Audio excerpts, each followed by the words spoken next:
Assalamualaikum warahmatullahi wabarakatuh. Kami dari kelompok 8 yang beranggotakan saya, Kania Soliha, Megan Nursyiah, Ardi Firman, Agista Putih, dan Amnisha Ratna ingin mempresentasikan SFBT atau Solution Focus Brief Therapy dari mata kuliah konseling kelas 6A.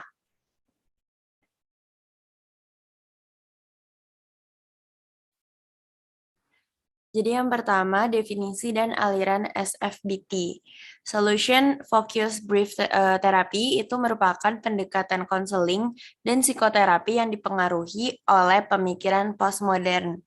Terapi ini berorientasi pada penyelesaian masalah, bukan pada apa yang terjadi. Sebutan lainnya dalam beberapa literatur adalah terapi konstruktivis, terapi berfokus solusi, dan konseling singkat berfokus solusi.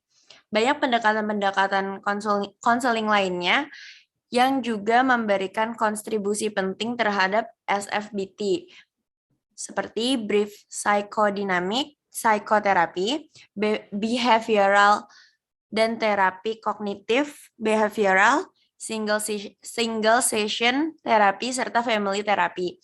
Pendekatan-pendekatan ini lebih memfokuskan bagaimana masalah klien bisa diatasi dan kurang memperhatikan sejarah masa lalu klien. Selanjutnya bisa disambung oleh teman saya. Selanjutnya prinsip SFBT. Prinsip dasar dalam SFBT ini yaitu dengan menekankan pada solusi sehingga dapat memecahkan masalah. Hal tersebut sesuai dengan pernyataan dari Gerald bahwa untuk memecahkan sebuah permasalahan tidak memerlukan penyebab dari masalah, karena solusi dan penyebab permasalahan tidak berhubungan. Maka penerapan yang dilakukan pada SFBT ini yaitu konseling singkat berfokus solusi, agar konseli lebih fokus terhadap solusi, bukan fokus terhadap permasalahan dan penyebab permasalahannya. Jadi dapat disimpulkan bahwa terapi ini biasanya berbeda dengan terapi tradisional, yaitu menghindari masa lalu dan mendukung pada masa depan yang didasarkan pada memperbanyak solusi daripada pemecahan masalah. Dalam terapi ini juga klien berharap untuk menyelesaikan masalah serta sedikit perhatian untuk memberi diagnosis, bercerita atau mengungkapkan masalah. Next.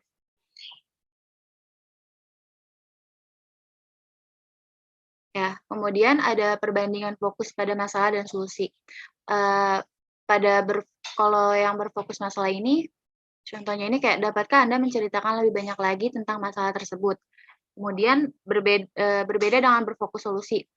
Di situ dapatkah kita menentukan pengecualian dalam masalah tersebut. Kemudian yang kedua, contohnya yang berfokus masalah, dapatkah Anda menceritakan masalah Anda? Sedangkan berfokus solusi ini, apa yang ingin Anda ubah? Kemudian yang ketiga, berfokus masalah, berapa banyak sesi yang dibutuhkan.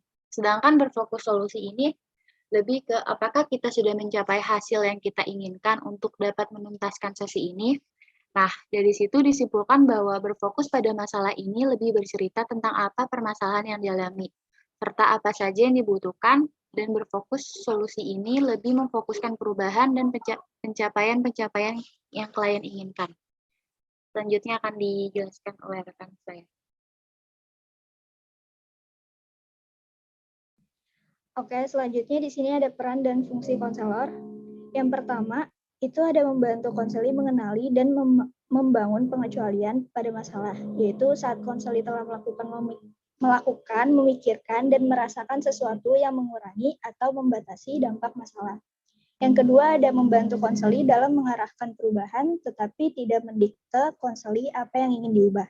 Yang ketiga, konselor memposisikan dirinya tidak mengetahui untuk meletakkan konseli pada posisi konseli yang mengetahui tentang diri mereka sendiri, agar konselor tidak mengansumsi dirinya sebagai ahli yang mengetahui tindakan dan pengalaman konseli.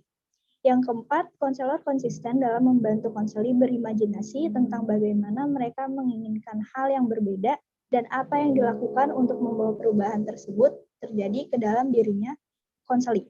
Yang terakhir, ada konselor berusaha untuk membentuk hubungan yang kolaboratif dan menciptakan rasa aman dan nyaman terhadap konselor. Selanjutnya bisa dilanjutkan oleh rekan saya.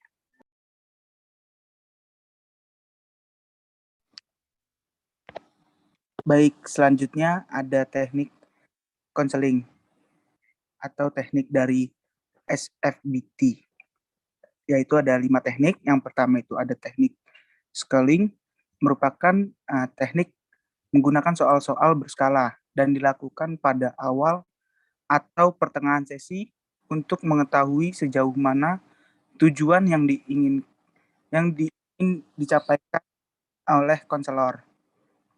Memberikan pertanyaan-pertanyaan yang dikemas dalam soal-soal. Kemudian, konseling menjawab dengan berskala. Skala yang digunakan adalah skala dari 0 sampai 10, di mana skala 0 memiliki arti tidak ada masalah, dan sedangkan skala 10 memiliki arti sangat bermasalah. Yang kedua ada teknik miracle question, merupakan teknik yang dilakukan dengan cara memberikan waktu kepada konseli untuk membayangkan kehidupan yang diinginkan, kemudian mengungkapkan tujuan hidup yang sesuai dengan keinginannya, serta setelah klien mengungkap tujuan atau target, kemudian konselor akan menanyakan permasalahan-permasalahan yang terjadi sehingga merangsang munculnya solusi-solusi dari konseli. Yang ketiga ada teknik exception, merupakan teknik yang memegang asumsi bahwa setiap masalah memiliki dispensasi untuk mencari solusi dari pernyataan tersebut. Maka peran dari konselor adalah sebagai pembangkit berbagi solusi yang dapat ditemukan dari diri konseli sendiri. Yang keempat ada teknik problem free talk, merupakan teknik yang disarankan untuk dilakukan pada sesi pertama konseling karena dapat menimbulkan hubungan dan komunikasi yang baik antara konseli dan konselor.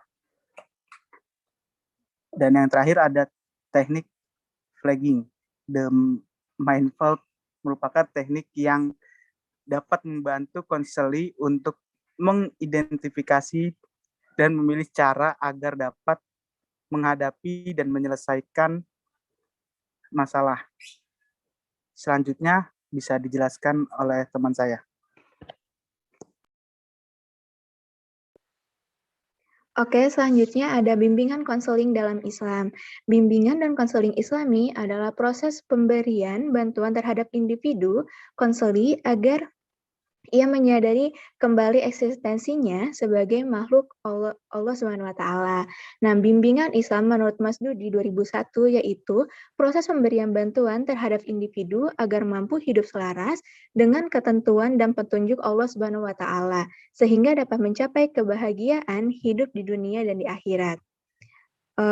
Jadi, bimbingan konseling berbasis Islam adalah proses pemberian bantuan yang diberikan oleh konselor kepada konseli, individu ataupun sekelompok individu yang bersifat preventif agar mampu hidup selaras dengan ketentuan dan petunjuk Allah sehingga dapat mencapai kebahagiaan di dunia dan di akhirat. Nah, pemberian bantuan kepada konseling individu atau sekelompok individu yang bersifat kuratif dengan cara mengembalikan konseli menyadari kembali eksistensinya sebagai makhluk Allah yang memikul tanggung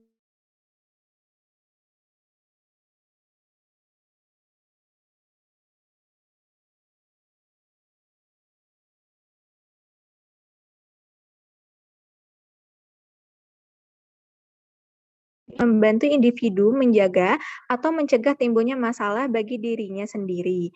Sedangkan fungsi kuratif atau korektif yakni membantu individu memecahkan masalah yang sedang dihadapi atau dialaminya. Selanjutnya adalah SFBT dalam pandangan Islam. Nah, konsep bimbingan dan konseling solution focus brief terapi ini berbasis Islam mengacu pada pandangan bahwa setiap manusia menjalani hidup harus sesuai dengan hakikat dan tujuan diciptakannya, eksistensi manusia dalam perspektif Islam. Nah, setiap sikap dan tindakan selalu terkait dengan konsep pahala dan dosa. Keyakinan bahwa kehidupan yang sesungguhnya adalah kehidupan setelah kematian. Keyakinan adanya surga dan neraka dan memiliki keyakinan atas qadar dan qadar dari Allah SWT serta mengimaninya dengan benar. Disimpulkan bahwa dalam menghadapi permasalahan ini, individu baru mencari solusi yang sesuai dengan kaidah Islam dan meyakini bahwa Allah Subhanahu wa taala itu akan memberikan jalan yang terbaik setelah individu itu berusaha. Selanjutnya akan dijelaskan oleh rekan saya. Oke, saya lanjutkan yang tadi, yaitu selanjutnya tahapan dalam praktik SFBT Islami. Yang pertama itu ada prasesi, dilaksanakan untuk menjelaskan mengenai prosedur bimbingan dan konseling. SFBT berbasis Islam dan tujuan pelaksanaan masing-masing sesi.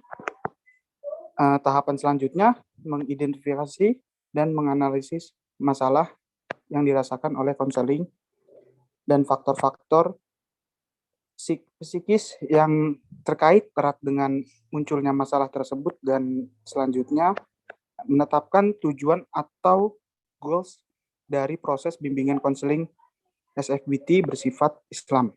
Yang kedua ada bimbingan, dilakukan dengan menanamkan kesadaran atau menemukan kembali hakikat dirinya sebagai makhluk Tuhan yang paling sempurna dalam berbagai potensi yang telah dibakati oleh Allah Subhanahu wa taala.